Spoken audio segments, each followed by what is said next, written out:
Eski yerleşim.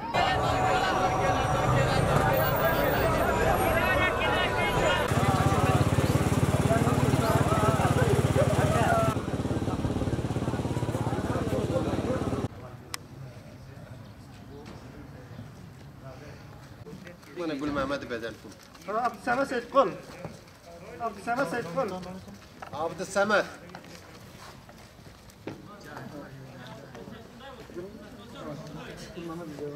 Geliverin Abdü Semet bari.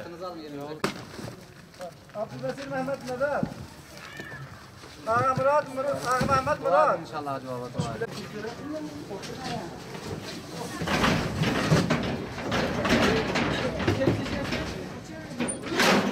Bismillahirrahmanirrahim.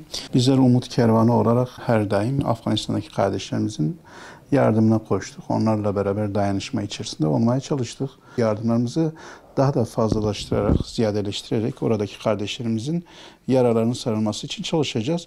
Şu an biz 15 Eylül'de inşallah oraya gideceğiz ve orada gerçekleştireceğimiz projelerimiz var. Orada biz 2 tane cami açılışı yapacağız. Bununla beraber yeni bir caminin inşallah temelini atacağız. Selahaddin Eyyubi Camisi. Bu camilerimiz hem ibadet yeri olarak kullanılıyor hem de aynı şekilde medrese ve eğitimin de verildiği şekilde kullanılıyor bu camiler. Oradaki kardeşlerimizin gıdaya ihtiyaçları var. Bununla beraber kurban projemiz var. Orada adak akikaları keseceğiz. Yine kalıcı ve onlara bir geçim kaynağı olmak üzere Afganistan için geliştirmiş olduğumuz ve diğer bölgelere de, diğer ülkelere de inşallah bunu yayacağız.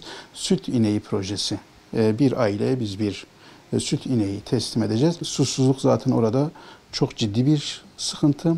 Bizim orada açılışını yapacağımız su kuyularımız var ve yeni temelini atacağımız su kuyularımız olacak. Onları da inşallah gerçekleştireceğiz. İnşallah hayırseverlerimizin desteklerini bekliyoruz.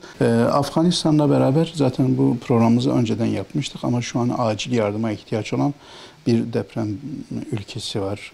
Fas. Orada da inşallah acil yardım çağrısı yaptık. Oraya da aynı şekilde inşallah kardeşlerimizi intikal edip yardımla depremdeki o yaraların da sarılması ve özellikle ilk olarak yapılması gereken işte sıcak aşıların dağıtımıdır, su, ekmek dağıtımı, belki de çadır yardımları olacak. Libya'da da çok ciddi bir sel oldu.